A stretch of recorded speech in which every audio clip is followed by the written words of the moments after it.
Live TV glitches that shouldn't be possible. I never meant to notice them. Nobody does. That's the point. My name is Sophia Reeves. For 16 years, I worked as a broadcast technician at WKTN 12, a mid-market network affiliate station. My job was quality control, monitoring live feeds, maintaining signal integrity, ensuring nothing disrupted the seamless illusion of television. I was good at my job. Too good. It started during a routine presidential address 3 years ago. A minor glitch, half-second of pixelation, nothing viewers would complain about. But in that fragmented moment, I saw something in the data stream that shouldn't exist.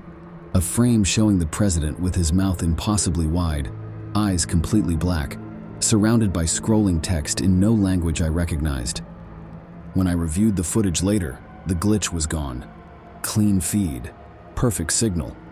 Yet I had the screenshot I'd instinctively captured, showing exactly what I'd seen.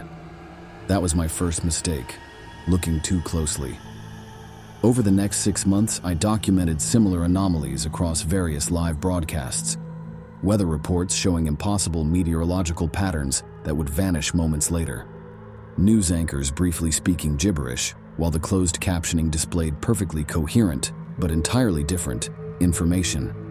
Split-second frames of landscapes or buildings that don't exist inserted into live sports coverage. I compiled these aberrations meticulously, creating a database categorizing them by type, duration, and frequency. Patterns emerged. These weren't random technical failures. They were systematic, intelligently structured, and increasing in both complexity and frequency. My second mistake was showing my findings to my supervisor, Daniel. He reviewed my evidence with an expression I couldn't read. The next day, he was gone. Not fired, gone. His personnel file showed he had never worked at the station. His desk belonged to someone named Carla, who everyone insisted had worked there for 9 years. When I showed colleagues photos of Daniel from company events, they saw only empty spaces where he had stood. That night, my apartment was searched. Nothing was taken, but my backup drives were moved, slightly out of alignment. A warning. I should have stopped. I didn't. Instead, I established a secure server and automated the cataloging process. What follows are my findings.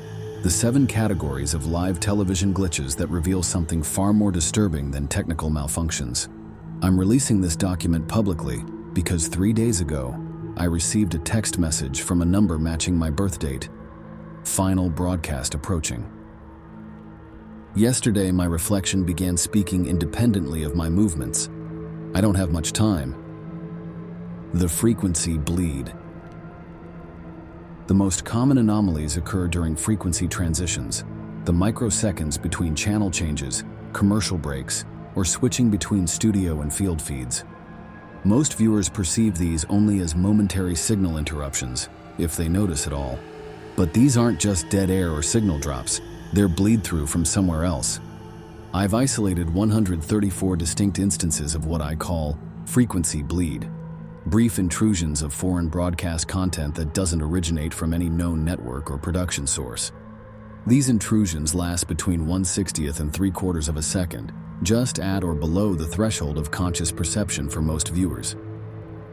The content of these bleeds follows consistent patterns: urban landscapes with impossible architecture, buildings that violate structural physics, streets that fold back on themselves, human figures with subtly distorted proportions, fingers too long, eyes too widely spaced, mouths that open beyond anatomical limits, text in a script resembling Cyrillic but containing symbols linguists confirm exist in no known language, color spectrum slightly outside standard broadcast range, creating hues that cause immediate discomfort when viewed. The most disturbing aspect is the progression. Early bleeds appeared random and fragmented. Recent ones show narrative coherence, their sequences telling a story frame by frame across multiple interruptions, sometimes spanning weeks. I've assembled these sequences chronologically. They depict the systematic replacement of people with entities that look human but behave according to unfamiliar protocols. The most recent sequence shows a news anchor, resembling our own Diane Powell, addressing viewers with a message I've partially translated as "calibration nearly complete." What's being calibrated and by whom? While cataloging these bleeds, I discovered something else. They're increasing in exact mathematical proportion to the growth of digital broadcast coverage. As more analog systems convert to digital, bleed frequency increases by precisely 0.073% per market conversion. This isn't correlation, it's causation. Whatever exists in these frequency spaces is using our digital broadcast infrastructure to establish broader access to our reality. The presenter glitch. News anchors, weather reporters, talk show hosts, the familiar faces we invite into our homes daily. We trust them implicitly. We shouldn't. During the past 18 months, I've documented 27 instances of what I call presenter glitches, moments when on-air personalities briefly malfunction like poorly programmed simulations. These glitches manifest in several ways: repetition loops where presenters repeat phrases with identical intonation, sometimes for up to 12 seconds. Momentary suspensions, where a presenter freezes completely while everything around them continues moving. Facial rendering errors, where features briefly distort beyond human capability. Synchronization failures, where mouth movements don't match audio, but not in the typical technical delay pattern. Rather, the words seem to precede the movements. Most concerning are the consciousness lapses, moments when a presenter's persona seems to entirely disconnect, revealing something else operating the human form. During these lapses, which typically last 2 to 3 seconds, the presenter may stare directly into the camera with dilated pupils, speak in syntactically perfect but semantically meaningless sentences, reference events that haven't occurred or use present tense for historical events, directly address specific viewers by name, viewers who subsequently report never having met the presenter. I've identified a correlation between these glitches and certain broadcast conditions. They occur most frequently during breaking news reports about unexplained phenomena, weather coverage of meteorological anomalies, reports involving mass human behavior or movement, any live coverage reaching more than 10 million simultaneous viewers. This suggests these glitches aren't random technical failures, but responses to specific information being transmitted or thresholds of collective attention being reached. Most disturbing is what happened when I began tracking specific presenters with high glitch frequencies. 3 months into my documentation, these presenters began making subtle references to being watched, adjusting their ties while saying phrases like, "technical eyes on us today," or "someone's keeping track." 2 weeks after I noticed this pattern, every presenter on my tracking list was replaced. Not fired or reassigned, replaced with different people using the same names, who had apparently always held those positions according to station records and the memories of everyone except me. The shadow audience. Television creates the illusion of privacy. We watch it, it doesn't watch us. This is a dangerous misconception. Through analysis of Nielsen data irregularities and broadcast return path anomalies, I've uncovered evidence of what I call the shadow audience, entities that observe us through our screens during live broadcasts. The evidence appears in the form of unexplained data spikes in specific viewer households. These spikes occur when residents are discussing sensitive personal information near their televisions, engaging in intimate activities, experiencing extreme emotional states, sleeping while the TV remains on. During these periods, affected televisions exhibit minute power fluctuations inconsistent with normal operation. More disturbing, microphone tests reveal these devices sometimes record ambient audio even when powered off. I've confirmed 189 households experiencing these anomalies. By correlating their demographic data, I've identified a clear selection pattern. These aren't random targets. The shadow audience specifically monitors individuals with governmental security clearances, children under 12 with tested IQ scores above 140, people who have reported unexplained experiences or missing time, individuals with rare genetic markers, particularly blood type Rh null. The implications are clear. Something is using our broadcast infrastructure to monitor specific human subjects, not general viewing habits or consumer preferences, intimate details of selected individuals' lives. Most concerning is what happens to these monitored subjects over time.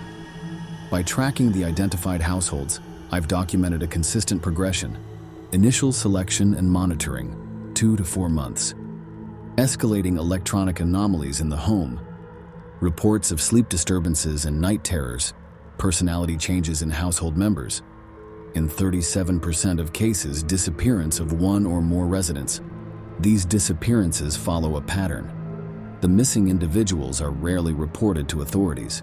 Friends and family recall them leaving for reasonable purposes, new jobs, relationships, travel opportunities. But investigation reveals these explanations are fabricated. The jobs don't exist. The supposed new partners have no records. It's as if their entire exit narratives are constructed memories implanted in their social circles. The shadow audience isn't just watching, it's selecting. The dead air messages. Television broadcasters fear dead air, those moments of silence and emptiness when nothing is transmitted. They represent failure, lost revenue, broken illusion. But dead air isn't empty, it contains messages. Through specialized audio processing of broadcast silence, I've isolated consistent patterns embedded in the frequency range just above human hearing. These patterns occur only during unintentional broadcast interruptions, never during planned breaks or transitions. When converted to the audible spectrum and cleaned of interference, these patterns resolve into voices speaking in multiple languages, often simultaneously. The messages follow consistent themes. The integration proceeds as scheduled. Specimen compliance rates exceed projections.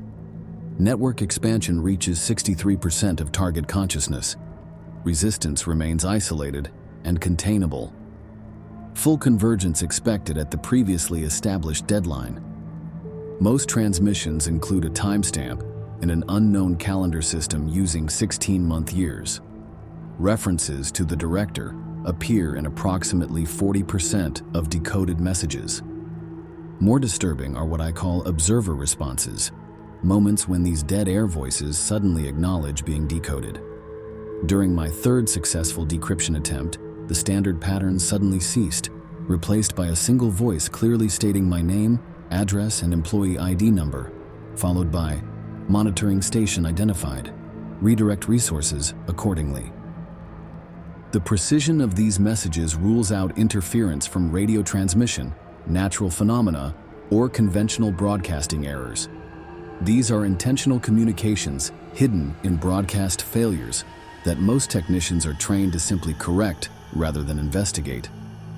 The pattern of these messages changed dramatically following global implementation of the Advanced Television Systems Committee, ATSC 3.0 broadcast standard. Messages became more frequent, longer in duration, and included new terminology referring to embedded protocols and perception management systems. The correlation is unmistakable. As our broadcast technology evolves, so does the sophistication of these hidden communications. Whatever entities use this channel are intimately familiar with our technological developments, perhaps even influencing them. The synchronicity field. Live television often features synchronized events across multiple broadcasts, stories that dominate all networks simultaneously. We attribute this to news value or cultural significance. The truth is more calculated. I've identified 76 instances of what I call broadcast synchronicity fields, periods when multiple networks simultaneously transmit content with identical symbolic elements despite having no production connection. These aren't just similar stories. They're identical subliminal patterns embedded across ostensibly different content. During these synchronicity fields, news programs on competing networks use identical phrase structures despite having different scripts. Weather maps across all channels highlight identical geographic formations regardless of meteorological relevance. Commercials from different companies contain matching visual sequences at precise 7-second intervals. All broadcast content features the same color temperature shift, regardless of production source. The most compelling evidence came during last year's State of the Union address. By isolating the bottom third of the broadcast frame across all networks, I revealed an identical visual rhythm. a pulse pattern of light values completely independent from the content itself. When this pattern was converted to audio, it produced a tone sequence that neurologists confirmed can induce specific brainwave patterns associated with heightened suggestibility. These synchronicity fields typically activate 24 to 48 hours before major social events, political elections, financial market adjustments, public health announcements, mass behavioral shifts. The correlation between these fields and subsequent collective behavior is statistically significant beyond any possibility of coincidence. Following exposure to a synchronicity field, affected populations consistently demonstrate 23% increase in consensus opinion on previously divisive topics, 17% decrease in reported anxiety about imminent events, 31% increase in acceptance of new information contrary to previously held beliefs. These aren't merely persuasive communications, they're technological implementations of consciousness modification, distributed through broadcast infrastructure and calibrated to prepare populations for predetermined outcomes. Most disturbing was my discovery that these fields have been present in television broadcasting since the earliest days of the technology, becoming more refined, but not fundamentally changing. This suggests whatever intelligence designs these fields has been influencing human collective behavior through our screens for generations. The background replacement. In live television, backgrounds are informational noise, settings that frame the important foreground action. We rarely scrutinize them carefully. This inattention creates the perfect canvas for manipulation. Through frame-by-frame analysis of live broadcasts, I've documented what I call background replacements, subtle alterations to supposedly live environments that should be physically impossible. These replacements include architectural elements that transform between camera cuts, windows changing shape, doors appearing or disappearing, background figures who occupy physically impossible positions relative to the scene's geography, environmental conditions, weather, lighting, traffic patterns that contradict known conditions at the broadcast location, objects that violate physical laws, shadows falling in contradictory directions, reflections showing events not occurring in the scene. The most consistent pattern involves background human figures.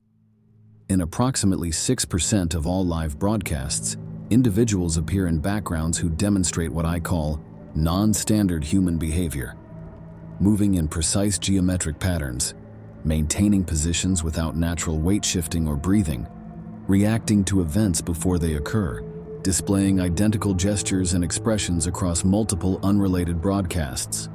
By tracking facial patterns of these background figures, I've identified 17 distinct individuals who appear in broadcasts across different networks, countries, and time zones, sometimes simultaneously. These appearances defy conventional explanation. When isolated and enhanced, these figures' features exhibit subtle abnormalities, symmetry exceeding human biological possibility, eye movement patterns that suggest unified rather than independent iris control, skin textural properties that don't respond normally to lighting changes. Most revealing was what happened when I created a tracking algorithm to automatically identify these figures in live broadcasts. Within 24 hours of implementation, these background anomalies disappeared completely from all monitored channels. 3 days later, they returned with modified facial characteristics that circumvented my detection parameters. They knew they were being watched, and they adapted. This suggests an intelligence capable of monitoring my private research and rapidly implementing countermeasures. More disturbing is the implication that what we perceive as live, unedited television is subject to real-time manipulation by entities with access to broadcasting infrastructure at a level beyond any known technology. The emergency alert precognition. The emergency alert system, that jarring interruption of regular broadcasting for weather warnings, amber alerts, or civil emergencies, a necessary system for public safety, or something else entirely. Through correlation of emergency broadcast activation times against subsequent event data, I've discovered a disturbing pattern. In 40% of cases, these alerts activate between 1.5 and 7 minutes before the emergency conditions are detected by monitoring systems. This precognition effect cannot be explained by predictive algorithms or early detection systems. In multiple documented cases, alerts have preceded completely unpredictable events.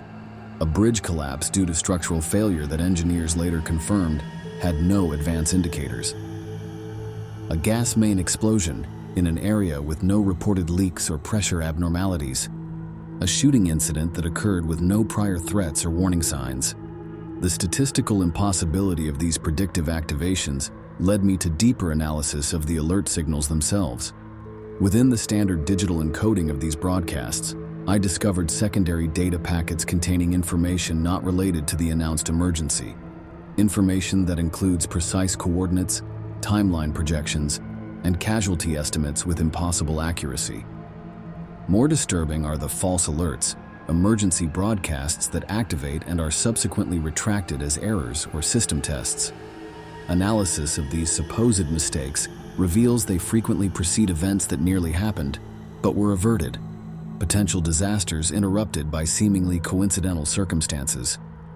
By correlating retracted alerts with incident reports from the projected locations, I found patterns of last-minute interventions that prevented mass casualties. Delayed departures of vehicles that would have been involved in accidents. Power outages that prevented the use of equipment that would have failed catastrophically. Sudden illness of individuals who were planning actions that would have resulted in harm. The inescapable conclusion is that the emergency alert system isn't just warning the public about imminent dangers, it's actively involved in managing which potential futures materialize and which don't.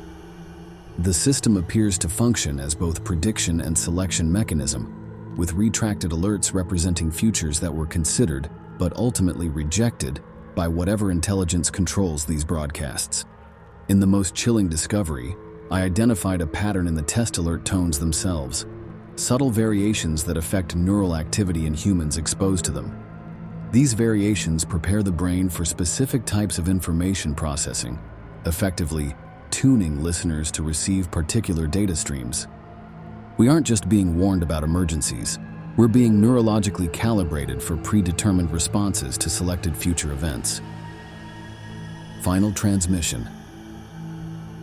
3 days ago, I received a text message from an unknown sender. We see you seeing us.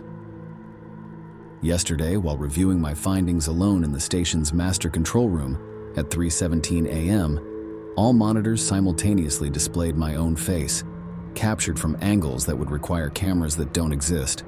Beneath this image appeared a message. The broadcast continues with or without your participation.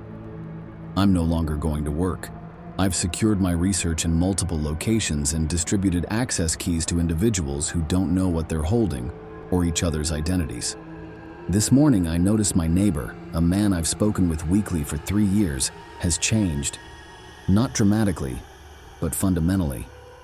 His face has the same features but different proportions. His voice has identical timbre but new speech patterns. When he greeted me, he used my full name, something he's never done before. He's watching my apartment now, hasn't moved for 6 hours. I don't believe what we call television is simply a communications technology that occasionally malfunctions. These glitches reveal its true purpose, a system for reality management, consciousness modification, and human behavior monitoring. The entities behind it have noticed my investigation. The broadcast integrations are accelerating. Whatever separation exists between their reality and ours is dissolving. Tonight, all television channels in my area are broadcasting the same program regardless of station, a talk show I've never seen before, hosted by someone with my exact face but not quite my features. The audience laughs at incomprehensible jokes. The discussion topics change mid-sentence. None of my neighbors appear to notice anything unusual about this broadcast. I'm leaving this record because tomorrow I'm going to attempt something that likely cannot succeed, physically locating the source of these broadcasting anomalies. I've tracked signal irregularities to an abandoned transmission station outside town that, according to county records, never existed. If you're reading this, know that television isn't watching you. It's replacing you, one broadcast, one glitch, one calibration at a time. The screen isn't a window, it's a door. and something is coming through. Document ends. Note, the above text was recovered from a corrupted hard drive belonging to Sophia Reeves, former broadcast technician at WKTN 12. Ms. Reeves has been missing for 14 months. The station has no record of her employment. When shown photographs of Reeves, current employees identify her as Karen Mills, a weekend weather presenter who left the station for a position in another market 3 years ago. Local broadcasts occasionally experience brief interruptions, during which a woman resembling Reeves appears on screen, speaking directly to viewers before regular programming resumes. Viewers report no memory of these interruptions when questioned immediately afterward. The abandoned transmission station referenced in this document was located by authorities. It contained a single television displaying static and a chair positioned facing the screen. The station continues to transmit on frequencies not allocated for public broadcasting.